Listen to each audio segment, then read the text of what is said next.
Rapunzel.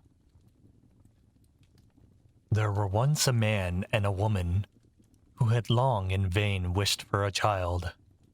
At length the woman hoped that God was about to grant her desire. These people had a little window at the back of their house, from which a splendid garden could be seen, which was full of the most beautiful flowers and herbs. It was, however, surrounded by a high wall, and no one dared to go into it because it belonged to an enchantress who had great power and was dreaded by all the world. One day, the woman was standing by this window and looked down into the garden when she saw a bed which was planted with the most beautiful rampion, and it looked so fresh and green that she longed for it. She quite pined away and began to look pale and miserable. Then her husband was alarmed and asked, "What ails you, dear wife?" "Ah," she asked, "if I can't eat some of the rampion, which is in the garden behind our house, I shall die." The man who loved her thought, "Sooner than let your wife die, bring her some of the rampion yourself, let it cost what it will." At twilight, he clambered down over the wall into the garden of the enchantress, hastily clutched a handful of the rampion, and took it to his wife. She at once made herself a salad of it, and ate it greedily. It tasted so good to her, so very good, that the next day she longed for it 3 times as much as before. If he was to have any rest, her husband must once more descend into the garden. In the gloom of the evening, therefore, he let himself down again. But when he had clambered down the wall, he was terribly afraid, for he saw the enchantress standing before him. "How can you dare," said she with the angry look, "descend into my garden and steal my rampion like a thief? You shall suffer for it."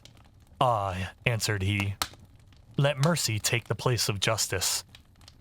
I only made up my mind to do it out of necessity. My wife saw your rampion from the window and felt such a longing for it that she would have died if she had not got some to eat." And then the enchantress allowed her anger to be softened, and said to him, "If the case be as you say, I will allow you to take away with you as much rampion as you will. Only I make one condition. You must give me the child with which your wife will bring into the world. It shall be well treated, and I will care for it like a mother." The man in his terror consented to everything, and when the woman was brought to bed, the enchantress appeared at once, gave the child the name of Rapunzel, and took it away with her.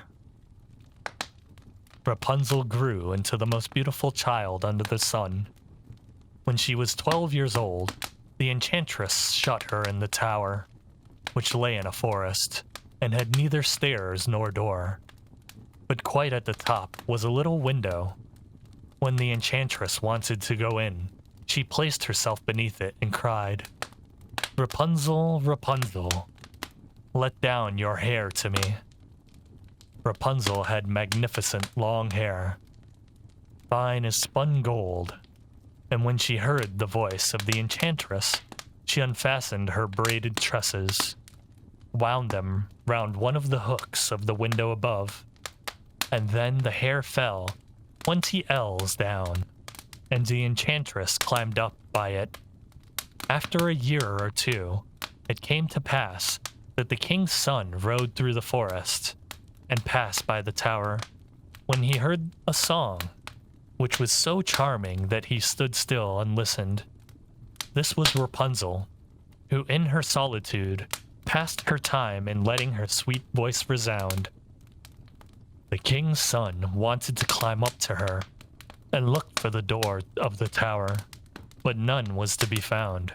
He rode home, but the singing had so deeply touched his heart that every day he went out into the forest and listened to it. Once, when he was thus standing by a tree, he saw that an enchantress came there, and he heard how she cried, "Rapunzel, Rapunzel, let down your hair to me." Then Rapunzel let the braids of her hair, let down the braids of her hair, and the enchantress climbed up to her. "If that is the ladder by which one mounts, I too shall try my fortune," said he. And the next day, when it began to grow dark, he went to the tower and cried, "Rapunzel, Rapunzel, let down your hair to me." Immediately, the hair fell down, and the king's son climbed up. At first, Rapunzel was terribly frightened when a man, such as her eyes had never yet beheld, came to her. But the king's son began to talk to her quite like a friend, and told her that his heart had been so stirred that it had let him have no rest, and he had been forced to see her. Then Rapunzel lost her fear, and when he asked her if she would take him for her husband, and she saw that he was young and handsome, she thought, "He will love me more than old Dame Gothel does." And she said yes, and laid her hand in his. She said, "I will willingly go away with you, but I do not know how to get down. Bring with you a skein of silk every time that you come, and I will weave a ladder with it. And when that is ready, I will descend, and you will take me on your horse." They agreed that until that time, he should come to her every evening, for the old woman came by day. The enchantress remarked nothing of this, until once Rapunzel said to her, "Tell me, Dame Gothel, how it happens that you are so much heavier for me to draw up than the young king's son. He is with me in a moment." "Ah, you wicked child," cried the enchantress. "What do I hear you say? I thought I had separated you from all the world, and yet you have deceived me." In her anger, she clutched Rapunzel's beautiful tresses, wrapped them twice round her left hand, seized a pair of scissors with the right, and snip, snap. They were cut off, and the lovely braids lay on the ground. And she was so pitiless that she took poor Rapunzel into a desert where she had to live in great grief and misery. On the same day that she cast out Rapunzel, however, the enchantress fastened the braids of hair, which she had cut off, to the hook of the window. And when the king's son came and cried, "Rapunzel, Rapunzel, let down your hair to me," she let the hair down.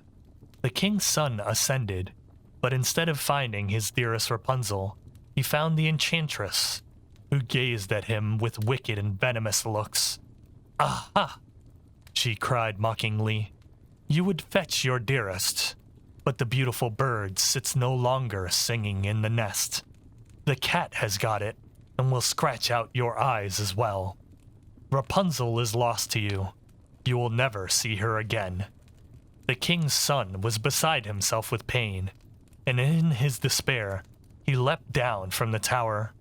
He escaped with his life, but the thorns into which he fell pierced his eyes. Then he wandered quite blind about the forest, ate nothing but roots and berries, and did not but lament and weep over the loss of his dearest wife. Thus he roamed about in misery for some years, and at length came to the desert where Rapunzel, with the twins to which she had given birth, a boy and a girl, lived in wretchedness. He heard her voice, and it seemed so familiar to him that he went towards it, and when he approached, Rapunzel knew him, and fell on his neck and wept. 2 of her tears wetted his eyes, and they grew clear again. He could see with them as before. He led her into his kingdom, where he was joyfully received, and they lived for a long time afterwards, happy and contented. The end.